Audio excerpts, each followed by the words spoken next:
Hello guys, this is our second annual Q&A. I'm going to start off actually right away with our first question, which was from Gabriel Clemente Valles.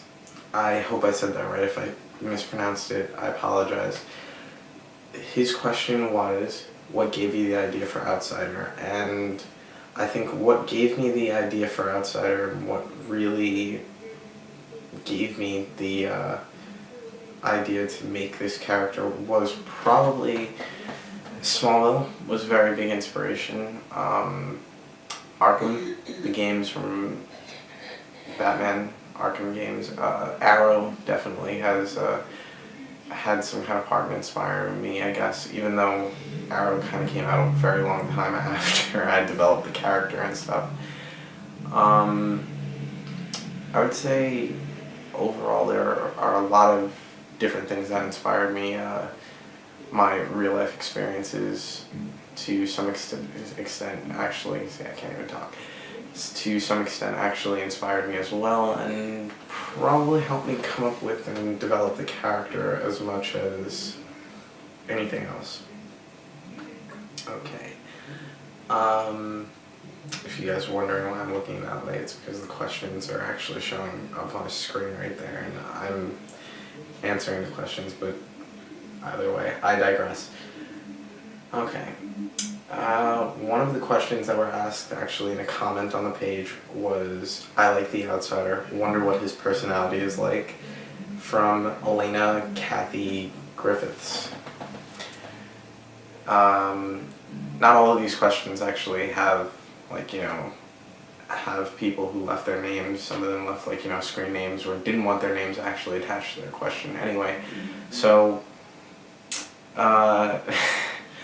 Elena, the real answer to that question would probably have to be that the personality is very dark, mysterious, very serious, with, a very compassionate side to him, very, very dark and brooding, almost kind of like a Batman mixed with a Superman feel to it. So he's a very, very complicated guy, definitely.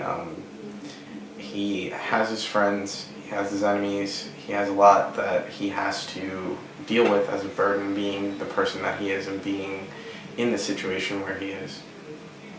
So I would say all of that kind of comes into play with who he is and how he is and what kind of person he becomes, and how he becomes this character known as the Blue Hooded Crusader or the Outsider. So I want to say that I think that that's kind of hard to answer, but I hope I answered that to the best of my abilities, and I hope you guys enjoyed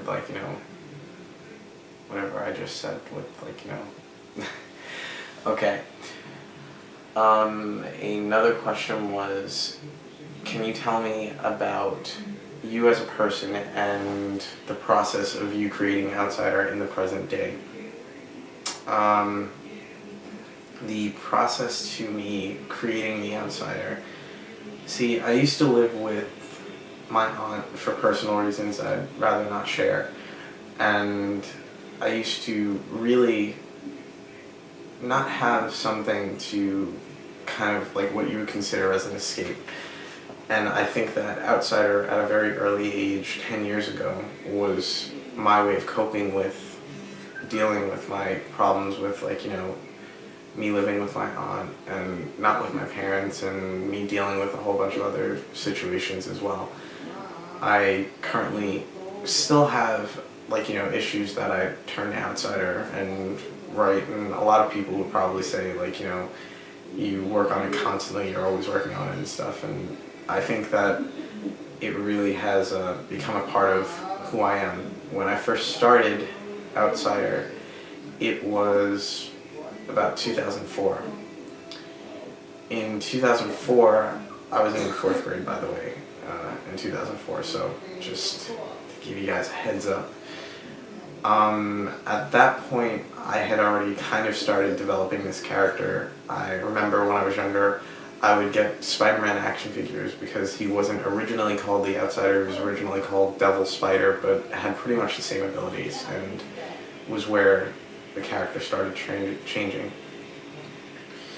The whole name really stemmed from being Spider-Man at the time and Daredevil, actually. And I think that was kind of like, the very, very beginning of me developing this character. 2005, I started working on it with a friend, and we talked about doing a movie, but then after that, it was kind of a little bit more of a dream than it was like, us actually trying to do the movie. So we wrote a lot of stories. His name's Sal Sisto. He created a character named Chaos, who is still actually in the Outsider universe as well. And eventually I kept drawing it and kept writing and making characters and stuff, and then by the time I got into 6th or 7th grade, that was when we decided, Frank and I, by the way, because I had met Frank West in 6th grade, and then we kind of started working on it together, and the TV show took off on its own, really. So after that wound up happening with the TV show, and after us writing, it was basically like an episode guide, so it was like a bullet by bullet by bullet of each episode, explaining what the episode was about, and giving a general idea of what we were going to see throughout the season. And that was kind of the start of it. We had a bunch of characters who appeared. Like I said before, at the time, Smallville was a heavy inspiration, and it really would show actually in the very early development of it. After doing the whole thing with creating the TV show, creating bullet points, eventually what I did was I finished the show, which was heavily, like I said before, there are things that inspired me other than my life, but my life played a very big part in the inspiration of what the story was like, me going through a lot of stuff. I had lost my uncle in 6th grade, and that was written about actually in one of the episodes and was addressed.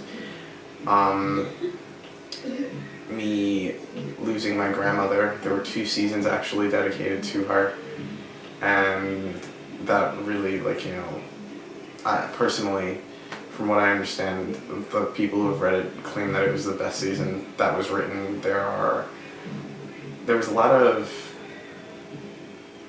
personal experiences that were heightened or twisted around to make it a good story. And to some extent, I even vicariously lived out through Outsider, because I spent a lot of my time inside typing when I was younger, and really just focusing on this and realizing that this was what I wanted to do from a very early age, and that I wasn't going to let anything really stop me from doing it. As far as present day goes, I want to say present day now, I am kind of working out all the kinks that we had from when we first developed the show, me and Frank, and trying to get the characters out there a little bit more so that we can get it picked up. Now, as I said before, one of the questions actually was, how long have you been working on Outsider, and why has it been so long in the process? Like I said before, when I first started, I was in 4th grade, middle school and high school, and recently I'm in college right now, and I think really the reason why nothing really was shown for it was really more or less because, honestly, we realized that we were in a very, very early age group, that if we tried to present a TV show, that's cute kid, go away. So it was kind of more or less a conscious decision to say, you know what, why don't we wait till we're old enough, wait till we're ready to, be taken seriously with it, and then, when the time is right, then we present the characters, then we, try to get to the point where we wanted to get to. And I think that was really the process of us writing, really. We started writing out these storylines. Frank would write some of these storylines, I would write some storylines. and it really was kind of more or less like, that as a process. It took 10 years because we knew, realistically speaking, no one was going to take us seriously at the age that we were at. So we figured we graduate from college, we do what we need to do, and then we pursue trying to make this a real TV show or a real, storyline or whatever the case was. I had a few people ask me actually, what are the plans for Outsider? Because a lot of people thought that it was just going to be a YouTube project and that was it. It is not really, it was never really intended to be a YouTube project because I felt like it would have actually been difficult to do it with the casting issues and stuff that I've had.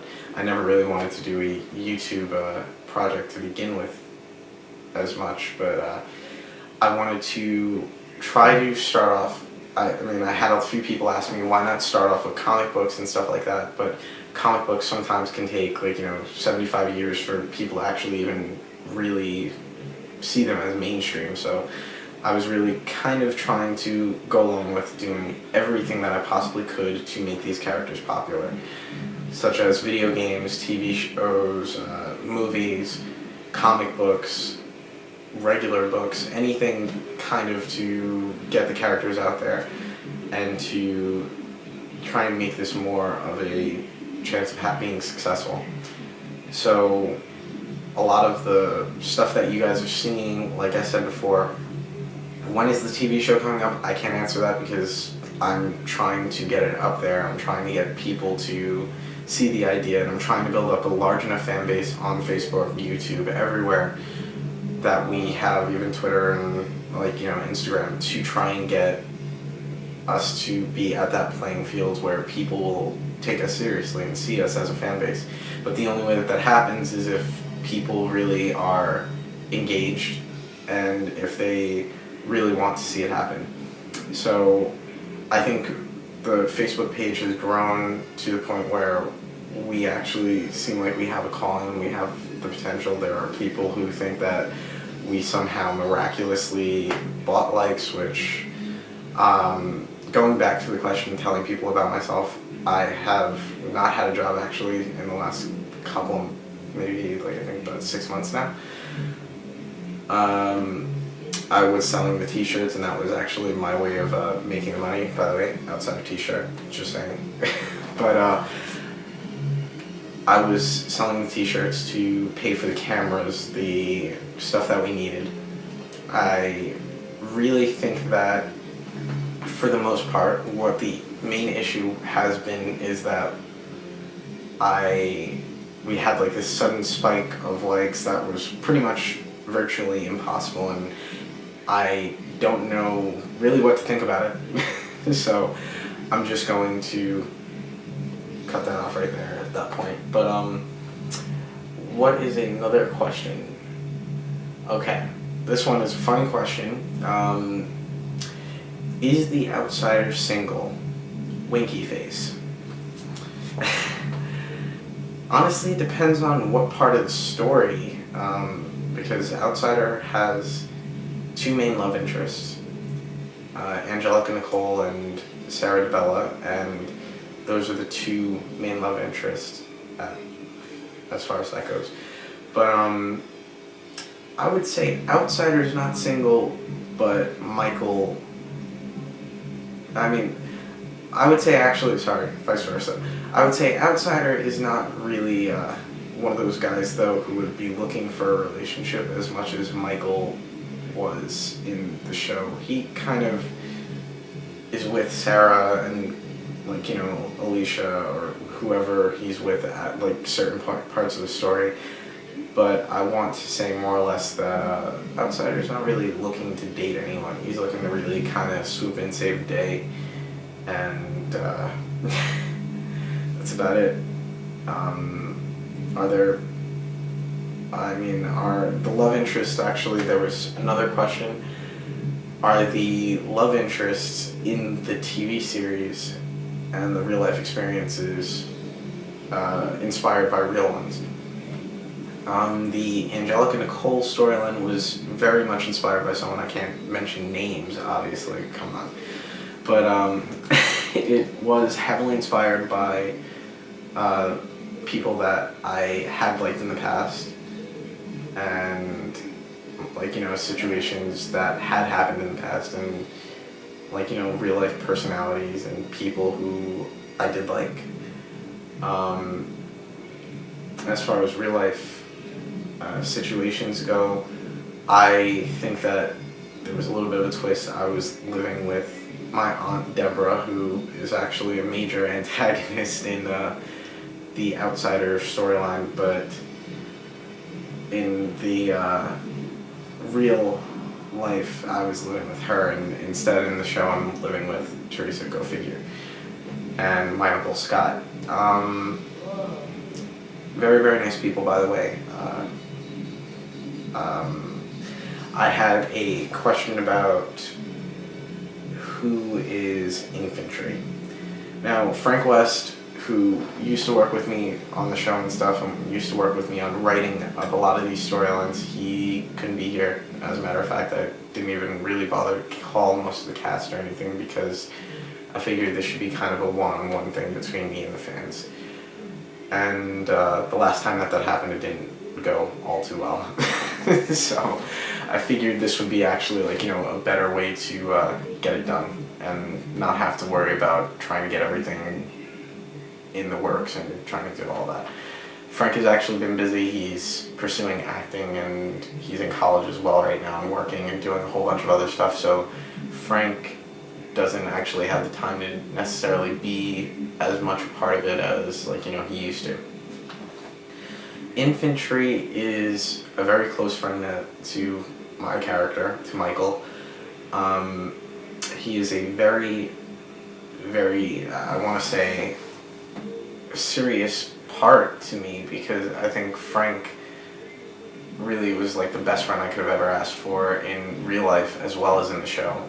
And it really does kind of show you our relationship. We're joking, we're very much like, you know, like best friends would be, and I think that that's a very good thing to capture and show upon, like, you know, especially since Frank is not, like, you know, that normal best friend. He's actually pretty much a vigilante, just like Outsider, so he's kind of, in my eyes, more of that friend that really just, like, you know, represents, like, you know, that balance of, are we doing what's right or are we doing what's wrong?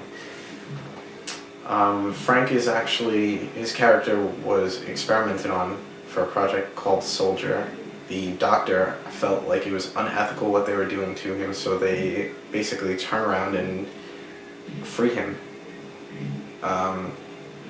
Vincent Adonis, one of the antagonists for the, like, you know, the storyline, was this wealthy guy who helped fund the project and finds out that infantry had been freed. After Frank gets freed and manages to escape, Frank kind of decides that he's not going to go home, that he's going to save people, and that he's going to become this vigilante. I start to believe that he might be a threat, reasonably, because of the fact that, like, you know, we don't know anything about him, and second of all, the fact that there are actually dead bodies that turned up, and we believe that he might have been connected to them. So what winds up happening is you see really more or less a issue between Frank and Michael as far as, like, you know, when they first meet, because Frank West isn't the guy who Michael is after. It's actually this vigilante who is running around masked and, like, you know, basically doing the same exact thing Outsider is doing, but the only thing is we don't know if he's responsible for killing these people. So I want to say that that was actually the first storyline that we came up with. Aside from even writing the pilot, we came up with that particular storyline for Outsider, the series, and to kind of introduce that character.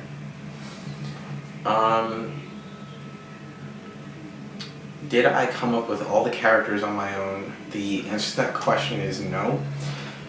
I came up with a lot of the characters. I came up with quite a few of the characters, but I want to say more or less, like, I've had people who have thrown ideas at me, and I've kind of like, taken the idea and modified it to tell like, a different type of story and stuff. And those people also get like, full credit for creating that character. I can't take credit for something that's not mine, right? So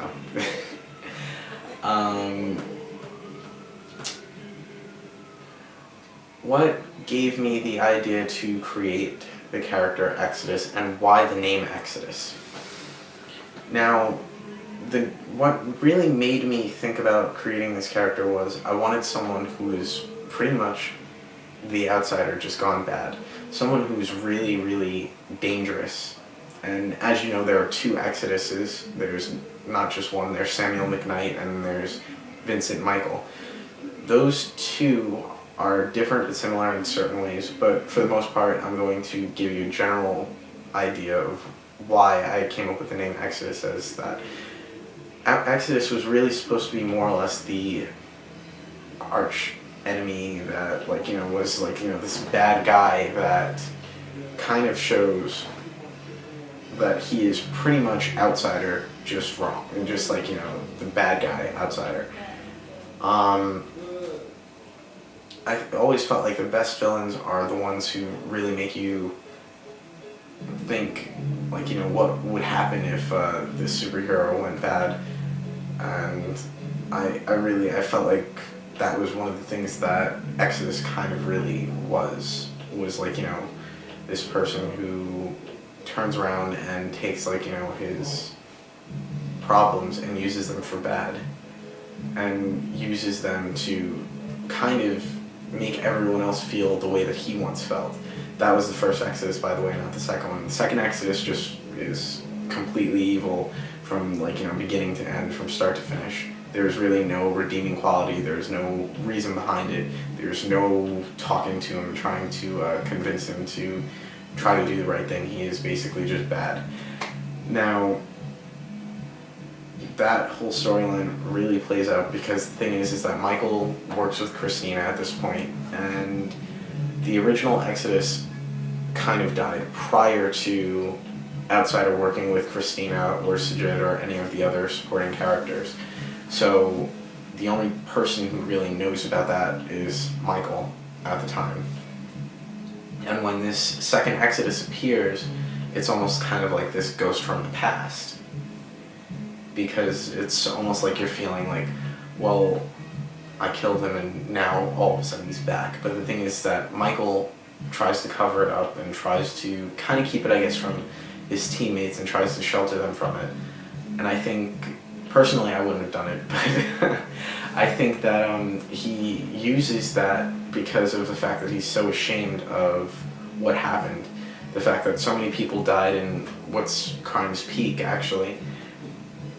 Crime's Peak is basically the aftermath of an Exodus attack right before, like, Exodus. It was like his final act as Exodus before he died, Samuel McKnight.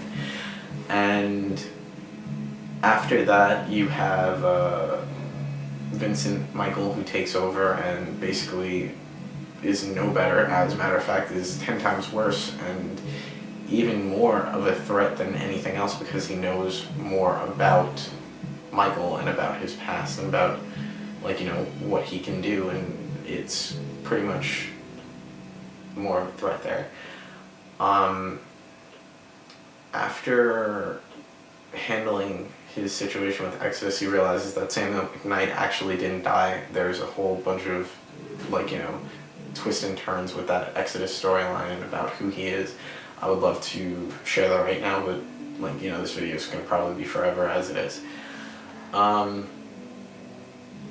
Nightcrawler, people wanted to know as far as what was the process in creating him and what makes him so much different from, like, the other characters. There are very, very subtle differences. He was a very huge homage to Batman at first, and still kind of is to some extent. I think that the character really started out and became this character who was just going to be like a minor role. He was not someone who was very important in my eyes. I thought he was just kind of like, to be like, part of this interesting storyline and to tell like, a side story for an episode or two or something like that. But eventually we started to kind of make him a little bit more important, Frank and I, and as a matter of fact, what winds up happening is that Night Prowler, after I finished Outsider, typing up like, the episode guide for the TV show, and after I finished like, doing all this stuff for Outsider, I started Night Prowler the series, and people actually responded very positively to it. They responded very positively to the character, so I kept it going. We actually had a phone call from a company called New TV Show Studios who had called and wanted to actually do both shows, and we had to turn them down because there was basically a situation where they were trying to take the shows and give us like this one-time payment and kind of leave us out of it from that point on. But as far as like, that goes, Night Prowler really became more important recently. I mean, it was a very recent development as far as writing his like, storylines and stuff, and he wasn't very much important in my eyes until very recently when we started trying to figure out what could make him different from Batman or Spawn or Moon Knight or any of these other characters. What could we do that can make him step up as like, this vigilante that has never been seen before.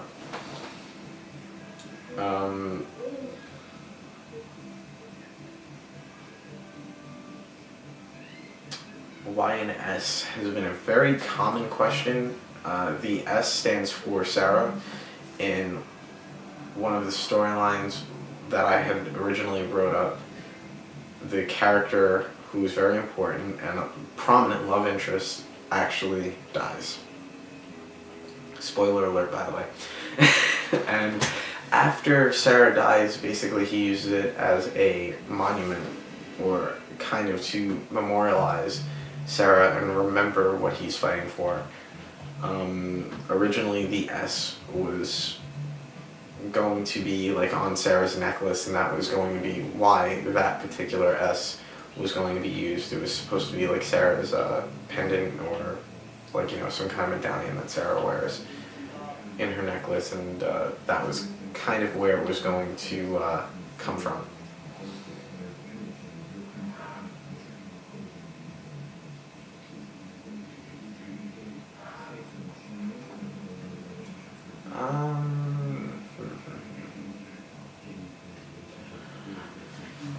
As far as people wanting to know about me,